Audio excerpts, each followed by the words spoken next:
안녕하세요. 어르신의 건강과 행복을 위한 가장 든든한 장기요양기관을 만들어가는 케어스토리 강성만 국장입니다. 저희 케어스토리 장기요양기관들의 업무 일정 중에서도 사업계획서의 작성은 손에 꼽히는 가장 중요한 업무가 아닐 수 없습니다. 특히 운영규정보다도 오히려 사업계획서가 기관 운영에 관한 상세한 플랜을 담아내기 때문에 사업계획서의 작성은 매우 실제적이어야 할 뿐만 아니라 기관 운영의 상당한 노하우도 담아내야 하는 업무입니다. 또한 더불어 이제 장기요양기관들은 서비스 익스펜션, 즉 복지라는 틀을 넘어서 서비스 영역에 초점을 두고 운영해야 하는 시점이 되었기 때문에 다른 장기요양기관들과의 서비스 경쟁에서 상당한 우위를 차지할 수 있도록 1년 운영에 대한 수준 높고 차별화된 운영 계획들을 꼼꼼하게 수립하여야만 합니다. 자, 이러한 점들을 고려해서 이번 영상에서는 신년 사업 계획을 수립할 때에 주의해야 할 점과 케어스토리 업무 시스템에서 제공해 드리는 사업 계획서를 어떻게 활용하여야 하는지에 대해서 안내해 드리고자 합니다. 이 영상과 자료를 통해서 아마도 금년 사업 계획서의 작성부터는 다른 기관들보다 더욱 차별화된 사업 계획을 수립하여 어르신께 최상의 서비스를 제공해 드릴 수 있는 경쟁력 기반이 마련될 것으로 기대하면서 지금부터 함께 살펴보시겠습니다.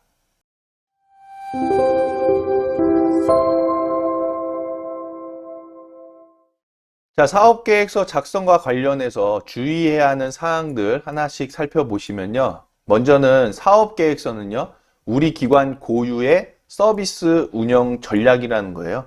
물론 지금 장기요양기관들은 노인복지법에 따라서 노인 의료복지시설 또는 재가노인복지시설로 설치 신고가 되어 있죠. 그래서 복지라는 틀 안에 있지만 사실 실제적으로는 서비스업이나 다름없습니다. 다름없는 것이 아니라 그냥 서비스업이라고 봐야 되는 것이죠. 자, 그래서 지금 시점에서는요, 이제 장기요양 기관들이 기관 간의 서비스 경쟁을 해야 하는 시점이 도래되었습니다. 서비스 경쟁이라는 것이 물론 기관의 수가 많아져서 어르신을 모집하고 유치하는 데 있어서의 경쟁도 포함되는 내용이기도 하지만 이제 기관들이 많아짐을 통해서 서비스의 질적인 측면에 있어서도 다른 기관들과 경쟁해야 하는 그러한 상황이 됐다라는 것이죠. 그래서 제공해드리는 사업계획서와 또 여러분들께서 작성하시는 사업계획서 뿐만이 아니라 다른 문서들도 마찬가지인데요. 다른 기관과 또는 다른 분들과 절대로 공유해서는 안 되겠죠. 그래서 우리 기관만의 문서 보안을 유지하시고요. 서비스 및 기관 운영에 대한 경쟁력과 차별성을 갖춰 나가셔야만 합니다. 특히 많은 장기요양기관의 종사자분들께서 기관 내부에서 사용하던 모든 파일을요, 개별적으로 USB 등에 담아서 유출시키는 행위를 하고 있는데요. 이러한 행위에 대해서 강력한 법적 책임을 묻겠다는 부분을요, 직원회의 등을 통해서 공지하실 필요가 있다는 거예요. 그리고 카페나 서식 프로그램에서 제공하는 천편일률적인 사업계획서는 단순 참고용으로만 사용하시고요. 케어스토리 업무 시스템의 업무 일정에서 제공해 드리는 사업계획서를 바탕으로 해서 우리 기관만의 고유한 사업계획서를 만드는 작업을 하실 필요가 있습니다. 자, 이를 위해서요, 형식적으로 사업계획서를 작성해서는 안 되겠죠. 그냥 단순히 기관 이름만 바꿔서 사업계획서 작성을 끝내는 것이 아니라 읽고 이해하면서 우리 기관의 현장 상황을 거기에 비교해서 실제적인 사업 구상을 하는 작업이 필요하다는 거 꼭 기억하시기 바랍니다. 이러한 사업계획서의 작성은요, 매년 11월 업무 일정으로 안내해 드리고 있어요. 대부분 12월에 개최되는 보건복지부의 장기요양위원회를 통해서 내년도 수가가 결정되고 있거든요. 자, 그런데 12월에는 예산 작성도 해야 되고 또 운영위원회 개최도 해야 하기 때문에 상당히 바쁠 수가 있어요. 그래서 내년도 사업계획서는 11월에 완결을 짓는 것이 좋습니다. 그리고 수가가 결정이 되면 12월 초에 예산안을 마무리 짓고 운영위원회를 개최해서 예산안 보고를 한 후에 시군구에다가 사회복지시설 정보 시스템을 통해서 예산 보고를 하시면 되겠죠. 자, 사업계획서에는 월별 일정, 매월 일자별 일정이 모두 담겨 있는 것이 좋습니다. 그리고 이에 따라서 기관을 운영하셔야만 되겠죠. 그래서 매월별로 정해진 업무들을 처리를 하시는 거고, 그리고 또 매월 일자별로 정해놓은 일정들을 처리하시는 것이 결국에는 체계적인 기관 운영의 기본이 된다는 거 꼭 알아두시면 좋을 것 같아요.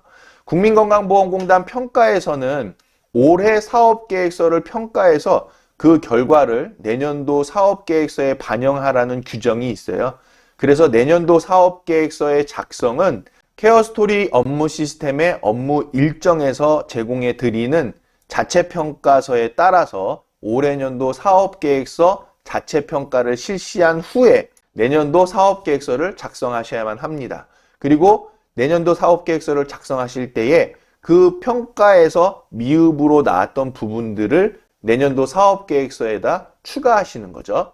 저희 업무 일정에다 첨부해드린 사업계획서 파일을 열어보시면 거기에 사업 목적, 목표, 운영 이념, 비전이 있습니다. 이러한 부분은 우리 기관 상황에 맞게 수정을 해주시고요. 장기간 기관 운영에 있어서 무엇보다도 중요한 것은 인적 자원이죠. 그렇기 때문에 이 연간 인력 배치에 관해서 직접 인건비 비율을 고려하셔가지고 인원수, 채용 시점, 급여까지도 구체적으로 계획을 세우실 필요가 있습니다.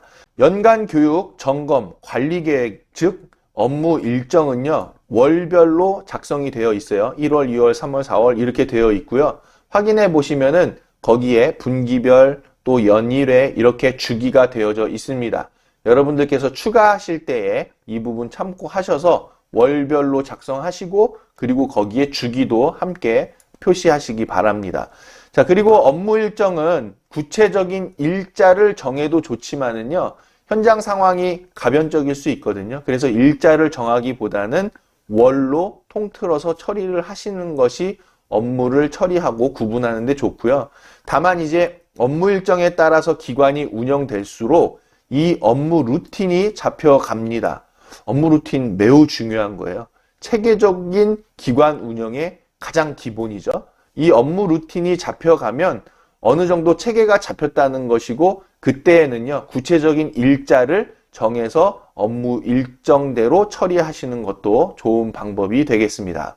또한 다른 기관들보다 서비스 질적인 면에 있어서 경쟁력을 갖추고 보다 차별화된 서비스를 제공하기 위해서는요, 아이디어 회의나 직원 회의를 개최한 후에 그 내용을 내년도 사업계획서에 추가하는 것이 필요합니다. 수급자 일일 스케줄이나 세부 사업 계획에 다른 기관과는 차별화된 서비스 내용을 추가하거나 관리 계획을 추가하는 것이 곧 경쟁력 있는 기관 운영의 기반이 된다는 거죠. 자, 예를 들면 목욕 서비스 질 향상 계획을 추가한다거나 매일 수급자 일정표에 어르신 티타임, 또 홈가드닝, 10분 안전교육 같은 특별한 일정을 추가하는 것도 좋고요. 구강 청결 서비스 질 향상 관리 계획 같은 것들을 추가하는 것도 좋습니다. 그리고 연간 교육, 점검, 관리 계획들, 즉 월별 업무 일정에 있는 내용들에 관해서요, 한번 쭉 검토해 보시고 우리 기관에 더 필요한 관리 계획들을요, 추가적으로 좀 더 구체적인 계획을 작성해 보실 필요가 있습니다.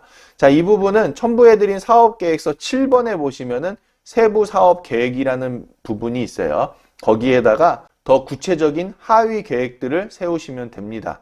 사업계획서를 작성하실 때는요, 추상적인 내용으로 작성해서는 절대 안 되고요. 현장의 상황을 고려해서 실행이 가능한 범위 내에서 실제적인 계획을 세우셔야만 합니다. 자, 여기까지 사업계획서 작성 시 주의해야 하는 것들에 대해서 함께 살펴보셨는데요. 초반에도 말씀드렸다시피 사업계획서는 우리 기관 고유의 서비스 운영 전략입니다. 즉, 우리 기관을 이용하고 계신 어르신들의 건강과 행복을 지켜드리면서 다른 기관들에 비해 더욱 어르신과 보호자분들께 만족감을 드릴 수 있는 보다 특색 있고 수준 높은 운영 계획을 뜻하는 것이죠. 이러한 사업 계획을 아무런 고민 없이 쉽게 작성한다는 것은 결국 내년에도 발전 없는 기관 운영이 올해처럼 똑같이 되풀이될 수 있다고 볼 수 있습니다. 이번 영상을 통해서 내년도 사업계획서부터는 실제로 사업계획서에 따라 기관을 운영하면서 좀 더 체계적인 운영과 좀 더 수준 높은 장기요양 서비스를 제공해 드릴 수 있는 전략적 기반이 마련되기를 바라면서 영상을 마치겠습니다. 사업계획서와 관련하여 궁금하신 사항은 전화, 문자, 댓글 등으로 문의 주시면 지원해 드리겠습니다. 시청해 주셔서 감사합니다.